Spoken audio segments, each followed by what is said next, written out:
NM ನ್ಯೂಸ್ಗೆ ನಮಸ್ಕಾರ. ಏನಪ್ಪ ಅಂದ್ರೆ ಸುದ್ದಿ, ಕಬ್ಬಿನ ಬೆಲೆ ನಿಗದಿ ಮಾಡ್ರಿ ಅಂಥೇಳಿ ರೈತರ ಪ್ರತಿಭಟನೆ ಮಾಡತಾರು.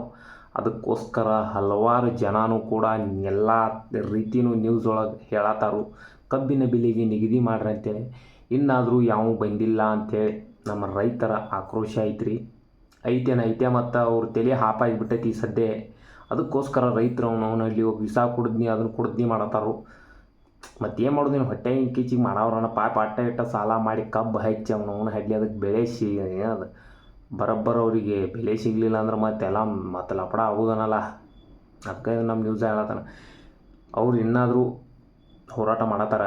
ಇನ್ನು ದೊಡ್ಡ ನ್ಯಾಷನಲ್ ಹೈವೇನು ಬಂದ್ ಮಾಡೋದಾರ ಅಂತೇಳಿ ಅದು ಸುದ್ದಿ ಬಂದೈತಿ. ನೋಡೋಣ್ರಿ ಏನಾಗೈತಿ. ಬಂದ್ ಮಾಡ್ಬೋದು ರೈತರ, ಯಾಕಂದ್ರೆ ಅವ್ರಿಗೂ ಒಂದು ಬೆಂಬಲ ಬೆಲೆ ನಮ್ಮ ರೈತರಿಗೆ ಸಿಕ್ಕರೆ ಏನೋ ಒಂದು ಲೆಕ್ಕದಾಗ ರೈತರು ಉಳಿತಾರೆ. ಅವ್ರ ತುಲ್ಲಿ ಇವ್ರು ಹೊತ್ತು ಗೌರ್ಮೆಂಟ್ದವ್ರು ಇವ್ರು ತಮ್ಮ ಫ್ಯಾಕ್ಟ್ರಿ ಇಟ್ಟಿದ್ದು ಹೊರಗೆ ನೋಡ್ರೆ 56 ರೂಪಾಯಿ ಕಿಲೋಗೆ ಸಕ್ರೆ ಮಾರಾರ. ಅವ್ರಿಗೆ ನೋಡ್ರೆ 4000 ಕೊಟ್ರೆ ಏನಾಗೋದೈತಿ ಫಿಕ್ಸ್ ರೇಟ್. ಇವ್ರು ಅದನ್ನು ಕೊಡುವಾರ 3000 2,000 ಅನ್ನತ್ತಾರು ಗೌರ್ಮೆಂಟ್ದವ್ರ.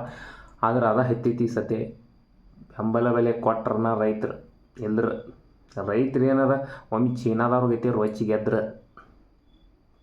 ಅಲ್ಲಿ ಚೀನಾದಾಗ ಏನು ಮಾಡ್ಯಾರ ಅಂದ್ರೆ, ಅಲ್ಲಿ ಯಾವ್ಯಾವ ಅದಾರ ನಾವು ಪ್ರೆಸಿಡೆಂಟನ್ನು ಹಿಡಿದು ಒಬ್ಬ MLA ಹಿಡಿದು ಅವ್ರ ಮನೆ ಮುಂದೆ ಹೋಗಿ ಸಕ್ರಿಯ ಏನದ ಒಟ್ಟು ಕಬ್ಬಿನ ಟ್ಯಾಕ್ಟ್ರ ಒಟ್ಟು ನೀವು ಏನೇನು ಬೆಳಿತಾರಲ್ಲ ಎಲ್ಲ ರೈತರ ಸಗಣಿ ದನಗೋಳ ಎಲ್ಲ MLA ಮನೆ ಪ್ರೆಸಿಡೆಂಟನ ಮುಂದೆ ಮನೆ CMನ ಮುಂದೆ ಮನೆನೇ ಎಲ್ಲ ಅವ್ರ ಮನೆ ಮುಂದೆ ಸಗಣಿ ದನಗೋಳ ಒಟ್ಟು ಅವ್ರು ಏನೇನು ರೈತರು ಬೆಳಿತಾರಲ್ಲ ಬೆಳೆ ಎಲ್ಲ ಹೋಗಿ ರಸ್ತೆ ತುಂಬ ಚೆಲ್ಲಿ, ಹಾಲುಗಳೆಲ್ಲ ಹಾವೆ ತುಂಬ ಚೆಲ್ಲಿ, ಟೊಮೆಟೊ ಇಂಥ ಇರ್ತೈತೆ ಹಾವೇ ಅವರು ಏನೇನದಲ್ಲ ಅಂಥವೆಲ್ಲ ಬಂದ್ ಮಾಡಿಬಿಟ್ಟಿರು ಅವ್ರು.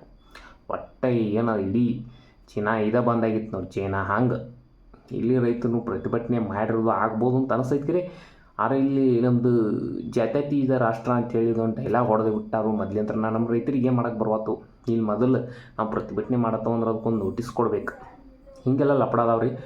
ಅದಕ್ಕೋಸ್ಕರ ಹೇಳೋದು, ನಮ್ಮ ರೈತರು ಪ್ರತಿಭಟನೆ ಮಾಡತ್ತವ್ರು ಎಟ್ಟಕ್ಕೈತೆ ಅಟ್ಟ ಅವ್ರಿಗೂ ಸಹಕಾರ ಕೊಡ್ರಿ. ಬೆಂಬಲ ಬೆಲೆ ಸಿಕ್ತಂದ್ರೆ ಒಂದು ದಿವ್ಸ ನಾವು ಕಬ್ಬು ಹಾಕಿದ್ವು ಅಂದ್ರೆ ಅವ್ನು ಹಡ್ಲಿ ನಮಗೂ ಅದು ಚಲೋನ ಆಕೈತಿಲ್ಲ. ಈಗ ರೈತರು ಬಡ್ದಾಡತ್ತಾರಂದ್ರೆ ಏನು ಮಾಡೋಕ್ಕೆ ಬರೋದಿಲ್ಲ ರೀ. ರೈತರಿಗೆ ಬೆಂಬಲ ಬೆಲೆ ಸಿಕ್ಕರನ ನಾವು ನೀವು ಒಂದು ದಿವಸ ಅವ್ರು ಏನೂ ಬೆಳಿಲಿಲ್ಲ ಅಂದ್ರೆ ಇವತ್ತು ಯಾವ ಏನೂ ತಿನ್ನೋದಿಲ್ಲ. ಅದು ನೆನಪಿರಲಿ. ಸಬ್ಸ್ಕ್ರೈಬ್ ಮಾಡಿರಿ. ಇದೇನಾರು ನನ್ನ ಮಾತು ನಿಮಗೆ ಚಲೋ ಅನಿಸಿರ.